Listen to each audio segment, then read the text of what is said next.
Olá, muito bom dia a você que está nos acompanhando aqui pelo Notícias Agrícolas. Estamos começando o nosso boletim tradicional já nesse horário de acompanhamento do mercado do boi. O que a gente tem até agora é um mercado bastante firme, tanto no mercado físico quanto no mercado futuro. Poucas alterações de preços acontecendo aí. Mas será que tem fôlego para continuar assim? Quais são os fatores que podem precificar ou trazer novos patamares de preços aí para a arroba? E tem sinais de alerta já para o produtor, para ele ficar atento aí ao que pode acontecer.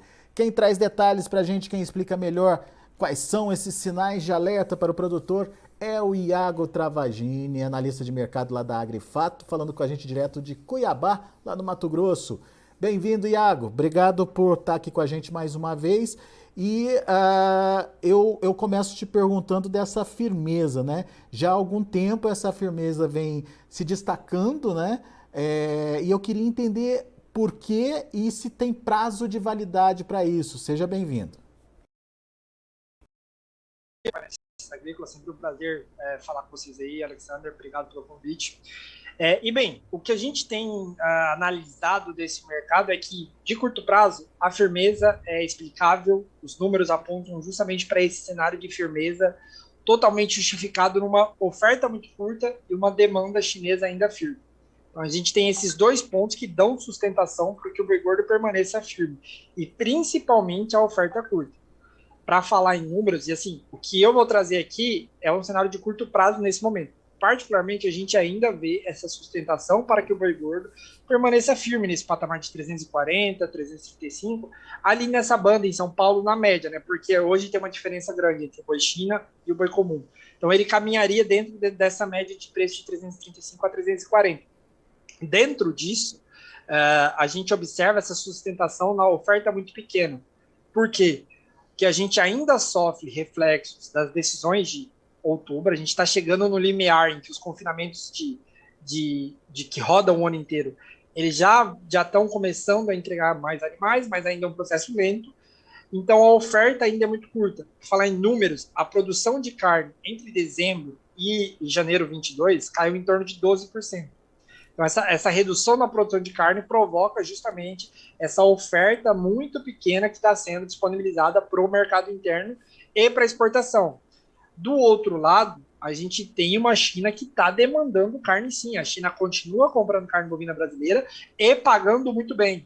Para ter um efeito comparativo, a China paga em torno de 25% a 30% mais do que os Estados Unidos, que é o segundo maior comprador do Brasil, paga, e a China paga em torno de 50% a mais do que o Egito, que é um grande importador em volume, paga. Então a China está comprando e está aceitando pagar mais caro, mesmo com os reajustes que os frigoríficos impuseram por conta da queda do dólar. Então, tem sim uma demanda externa que puxa, vale lembrar que essa demanda corresponde hoje a 25% a 30% da nossa demanda total, então ajuda.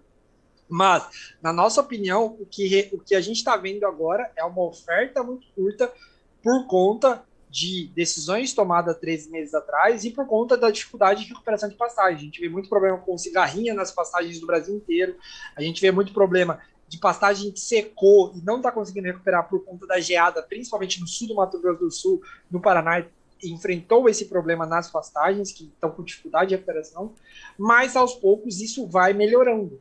O cenário, pelo menos que a gente observa para a primeira quinzena, para a semana final de fevereiro, é um cenário em que essa oferta já se melhoraria. Então, a gente trabalha com um cenário de estagnação do preço nesse patamar atual, pelo menos até dia 15 e 20 de fevereiro, e a partir dali uma maior pressão negativa sobre o preço. Justamente porque esse equilíbrio entre oferta e demanda seria afetado por uma demanda levemente maior, que é padrão, isso que é sazonal. É normal que o preço entre janeiro e maio recue. Isso é historicamente sazonal. Muito bem. Então, tem uma oferta pronta para chegar, a gente precisa só ter o time disso e possivelmente isso deve acontecer até o final do mês. Aí a gente começa a perceber essa oferta chegando. É difícil trazer aí o impacto, né, que isso pode provocar nos preços, mas o Iago tem aí na manga alguns sinais. O que são esses sinais? São fatos que a gente precisa, ou fundamentos que a gente precisa observar o comportamento para saber se realmente essa trajetória de pressão nos preços da arroba tende a se confirmar. Certo, Iago? Perfeito. Primeiro, acho que um dos mais destacáveis, assim, que é um ponto que muita gente tem observado no mercado, é o volume de fêmeas cresceu. Isso é um fato consumado. Só que, quando a gente analisa os números friamente, o volume de fêmeas cresceu frente a um ano que foi muito ruim, que foi 2021. 2022, o volume de fêmeas cresceu frente a janeiro de 2021, então já é um fato consumado, teve mais fêmeas sendo abatidas, mas, na nossa opinião, isso ainda nem chegou no mercado de verdade. O descarte de fêmeas, ele vai se intensificar, a gente vai ver cada vez mais fêmeas sendo abatidas e sendo vendidas no mercado. Por que isso? Primeiro, que a gente tem, e aí esse é um outro sinal, um rebanho de fêmeas nas máximas históricas. O dado ainda está para ser confirmado, digamos assim, nacionalmente, mas Mato Grosso, o INDEA já divulgou que o rebanho de 2021 ficou em 32,8 milhões de cabeças, o maior rebanho da história. O rebanho de fêmeas, com mais de 36 meses, também o maior nível da história. Então a gente está nesse processo de muitas fêmeas no mercado e uma hora elas vão ter que ser descartadas. Por que isso não está acontecendo de maneira muito mais intensa? Por que eu acho que isso vai aumentar ainda, né? Por que ainda vai ter mais fêmeas?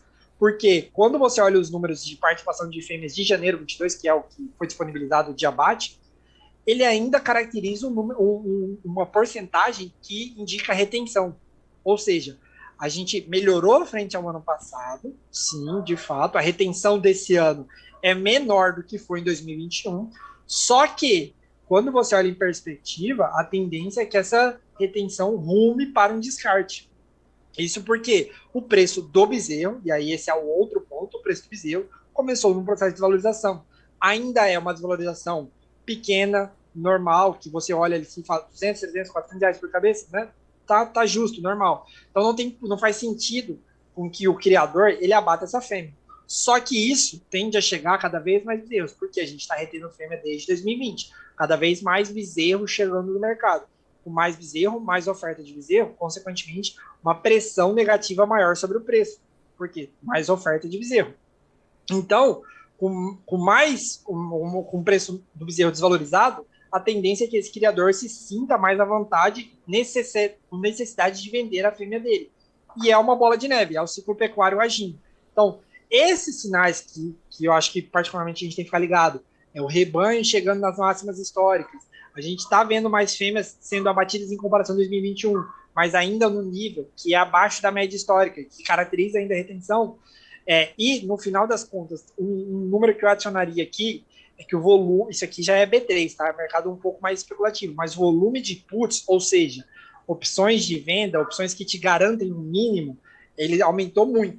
Então a gente está vendo um aumento no volume de puts negociadas na B3, o que é outro indicativo que tem gente querendo se proteger contra uma queda, principalmente para os próximos 3, 4, 5 meses.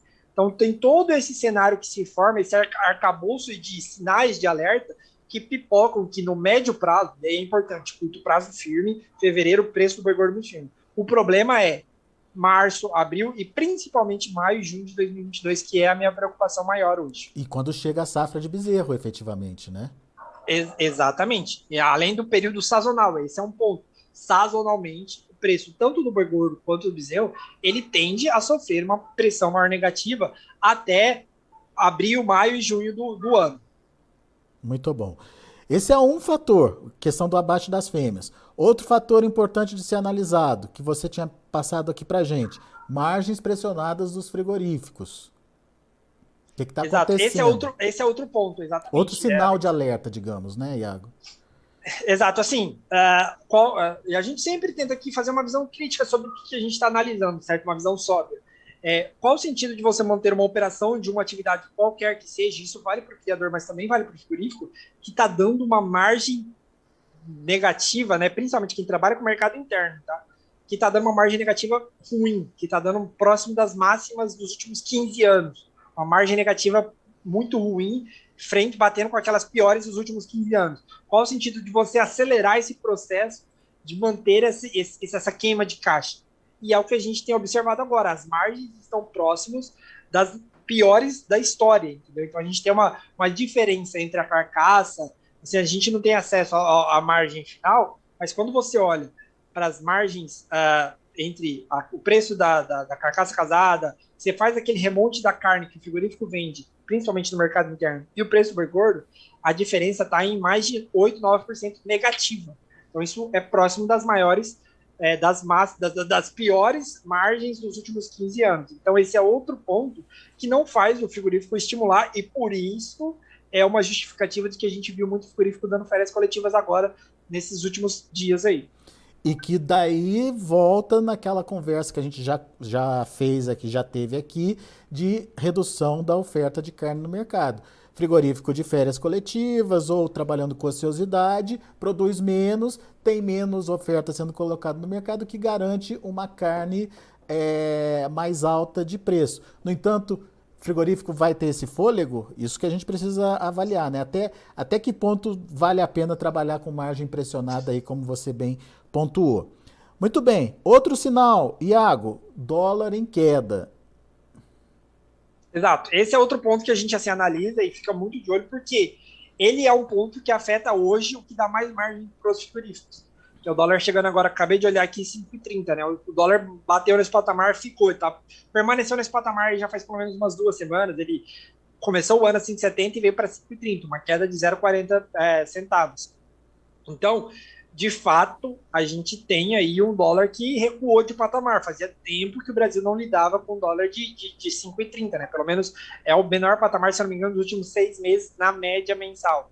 Então, de fato, a gente tem um dólar que recua. Isso pressiona a competitividade da carne brasileira que é vendido para a China, para os Estados Unidos, para o Egito, para qualquer país do mundo. Por quê? Porque quando você tem um dólar menor, o frigorífico ele tem que subir o preço dele em dólar para conseguir continuar pagando arroba em reais.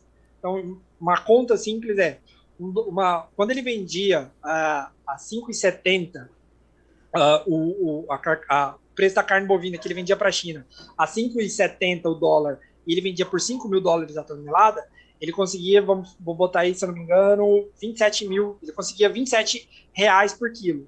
Hoje, se ele vender mesmo 5 mil dólares, ele vai conseguir em torno de 26, 25,50. Então, isso pressiona. Então, o que aconteceu? Os frigoríficos estão aumentando o preço em dólar. A China está aceitando pagar mais, é um processo que a gente já está observando. O preço médio que a gente vendeu carne bovina para a China em janeiro 22 é o maior da história, 6,25 dólares por quilo. Sim, ótimo, isso é um fato. O grande, porém, se o dólar começar a flertar com 5,20, 5,10, a gente vai ter que aumentar ainda mais o nosso preço da carne bovina exportada, e a gente perde competitividade frente à Argentina e Uruguai. Então, os nossos principais competidores hoje em volume e preço, e se a gente começa a aumentar muito o preço em dólar, isso trava o preço do boi gordo, trava o preço, as vendas da nossa carne. Então é outro fator que eu ficaria de alerta aí. Não é um fator que preocupa tanto, porque a demanda ainda está boa, a China está comprando, mas é um fator de atenção, pelo menos nesse médio prazo aí, que pode sim afetar o boi China, que é uma categoria que está aumentando de preço, que tem pouca oferta e que tem o maior spread, e é um spread que eu acho que ainda vai continuar subindo. Mas pelo que você falou aí em relação às opções, o produtor já entendeu isso, né, Iago? E está se precavendo para isso. Mas é preciso que mais produtores se atentem para essas possibilidades, né? Exato. Eu acho que o que a gente tem que observar e ficar atento é justamente no que o mercado oferece de operação possível para você não ficar justamente na mão de um frigorífico, de um vendedor, para você ter a operação possível, que se você quiser travar, você tenha isso, tenha ciência de que você pode fazer isso, um custo relativamente baixo, você consegue operações que têm uma gama imensa de custos para serem feitos. Se você quiser proteger R$300, 310, 320, sempre vai ter uma operação que é possível ser feita. Boa, Iago. Portanto, essa conversa é muito importante para você, pecuarista, que nos acompanhou e que vai nos acompanhar através do stream. Preste atenção nesses sinais de alerta, margem dos frigoríficos, aumento no abate de fêmeas e dólar em queda.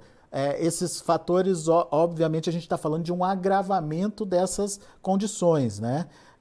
Esses fatores eles já vêm acontecendo de alguma forma, no entanto, um agravamento disso pode deslanchar aí um novo cenário de precificação aí para a arroba do boi. Então vamos ficar atento. Iago Travagini, meu caro, muito obrigado, viu, pela participação mais uma vez conosco. Volte sempre. Obrigado pelo convite mais uma vez, Alexander. Lembrando, esse é um cenário de mais médio prazo, é um cenário para daqui 2, 3 meses. O cenário de curto prazo continua muito firme ainda. Legal. Boa, Iago. Valeu, Alexander. Abraço. Tá aí, Iago Travagini, Agrifato, aqui com a gente no Notícias Agrícolas, analisando o mercado do boi. Vamos aos preços? Vamos ver como estão as negociações na B3, Mercado Futuro, e como fechou o indicador CPEA de ontem. Olha aí, fevereiro R$ 344,00, alta de 0,15%. Março R$ 339,55, alta de 0,27%. Abril R$ 333,05, subindo 0,32%. O maio R$ 330,60, alta de 0,52%. Indicador CPEA lá pertinho dos 340, 339,35, subiu forte ontem, 2,74%. São os números do mercado do boi. A gente agradece muito a sua atenção, a sua audiência. Daqui a pouquinho a gente volta com outras informações mais destaques.